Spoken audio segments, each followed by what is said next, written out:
Spencer Rattler and the 0-2 New Orleans Saints head out to Lumen Field to take on Sam Darnold and the Seattle Seahawks. And that is exactly where we are going to start this conversation. Because look at what that Minnesota offense looks like without Sam Darnold at the helm. A high-flying offense, you insert a quarterback that doesn't have the arm talent that Sam Darnold does. That thing has looked ugly. Now, Sam Darnold, you got to cut out the turnovers. When I saw him in the summer out in Laguna Beach in California a couple of months ago, we were talking about the offseason, how excited he was to be working with Jaxon, Smith-Njigba, and Cooper Kupp. It was obvious that those two guys were highly productive against Pittsburgh. They got Cooper Kupp going. The two picks, though, have to cut out the turnovers. Also, I'll add with that offense, I know you want to get Zachariah Charbonnet going and the balance, but Kenneth Walker clearly looks to be a little bit more of the explosive back. Get him a couple more carries, maybe allow a little bit more for disparity on that offense. Elijah Arroyo, the tight end from Miami, loved his ability with Cam Ward last season. Got to get the tight end going to be impactful. Now, did the Seattle Seahawks get a little bit of some luck their way with that play in the back of the end zone? Caleb Johnson lets it just roll, one of the more fun plays probably in Seattle Seahawks history. On the flip side, for the New Orleans Saints heading into this one,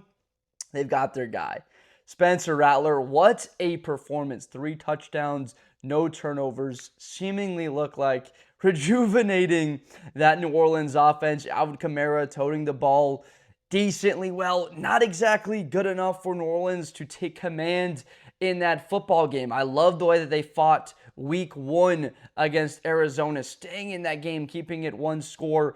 Kyler Murray had opportunities, was efficient with the football. Obviously, mobility was a concern, but you have to like what you have seen from Spencer Rattler through 2 weeks. Chris Olave, Shaheed, Brandon Cooks, the old-timers still there and looking explosive. That offense has opportunities. It's just they ran into a buzzsaw with Mac Jones just having the game of his career. You have to go back to the national champ game against Ohio State Buckeyes to see a performance like that from Mac Jones playing quarterback. He had, 3 touchdowns to Devontae Smith that day. But Seattle, now, what they have in the secondary is what few teams possess, which is physicality to pair with elite speed. Reek Woolen, Devin Witherspoon. We haven't seen Eminori, the youngster, yet, but that core on defense does look to be improving. Holding Aaron Rodgers, limiting his play. A guy that had looked great throwing the football did not look all that comfortable in week 2 against Seattle. I expect Mike Macdonald to ramp up the pressure. You have a young quarterback in Rattler. I was one of those people that wanted to see more of Rattler. I know Caleb Williams came in there and replaced him. If we had seen more Rattler, who knows what could have been for Oklahoma. Obviously, trajectory of his career isn't exactly what we thought it would be, but here's his opportunity. The arm talent,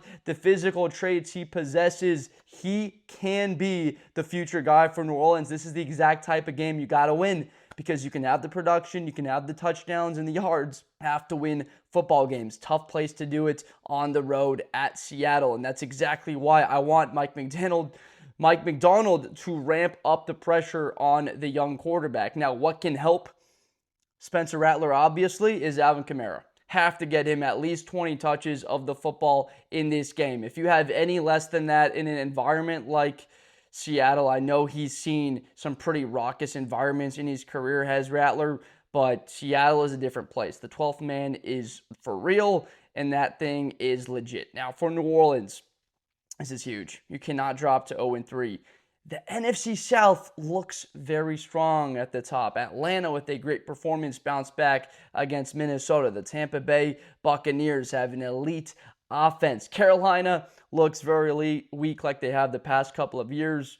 Who knows what that team will be going forward. But New Orleans, you cannot afford to drop to 0-3. Historically speaking, teams that have been 0-3 to start a season have not ever won a Super Bowl. Less than a 3% chance to get to the postseason. I believe only 4 teams in history have done it. The most recent was the Houston Texans back in 2018. So the data tells us New Orleans cannot lose this game. Very tough place to go do it. Now, Sam Darnold, let's go back to him, because This is a chance to get into the win column, get to 2-1, get above 500, get momentum going forward.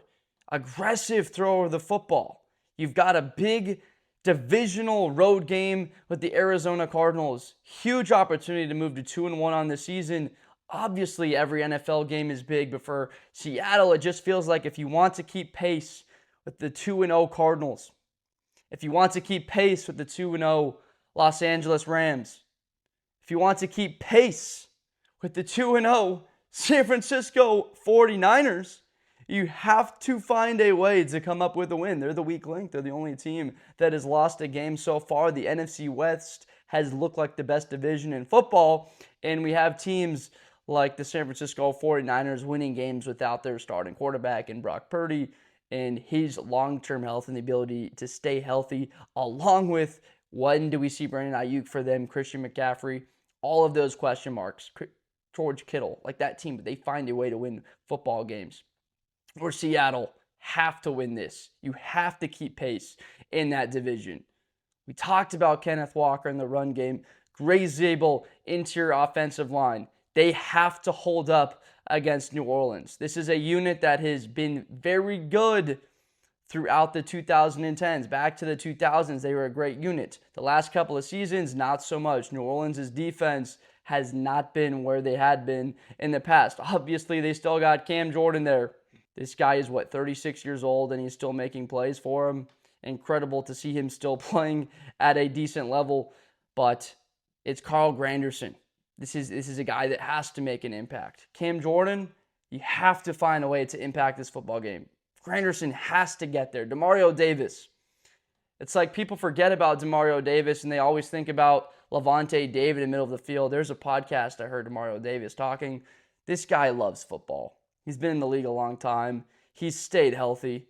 You look at his career, he's never had a season where he played less than 16 games. I don't even know if he's missed, 2 starts in his career total?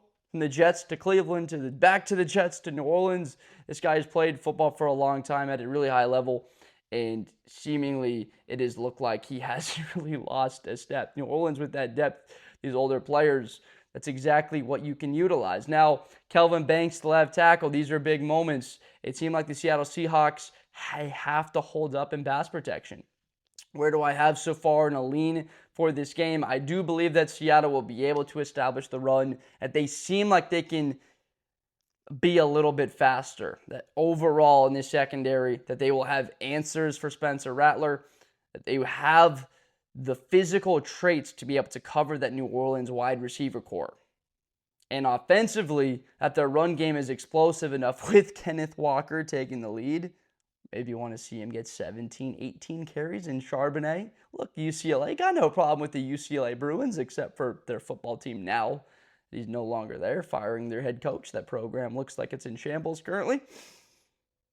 Seahawks 25-16. Have a lot of confidence in that defense going forward here as those players that are young continue to elevate their play, get a little bit more experience, and McDonald as a coach gets more chances to effectively communicate what type of style that his defense wants to play, which is going to be aggressive. It's getting after the quarterback. It's using the talent of your secondary to put them in the best spots for them to execute. I can see the potential that this defense can look a lot like it did in the middle of the 2013-14, that they have talent that can maybe not be equated, but be similar to that level. Arguably that this team is faster, maybe not quite to that physicality level, not like that the Bobby Wagners and the Cam Chancellors there, but they have a ton of speed, and that's what's really dangerous. Seattle is a 7.5-point favorite. Believe that they cover that spread against the Saints. Curious what your thoughts are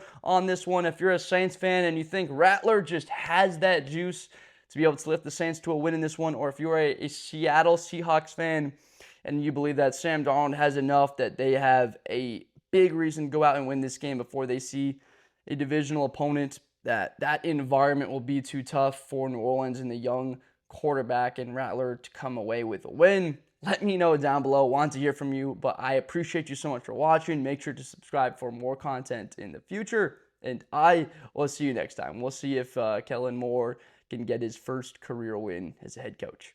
Thanks for watching. Best player in college football. That Georgia and Ohio State game, New Year's Eve, is going to be a classic. Josh Blunder, hi everybody, I'm Josh Blunder. To the 40, 35, 30, Espinosa to the 20.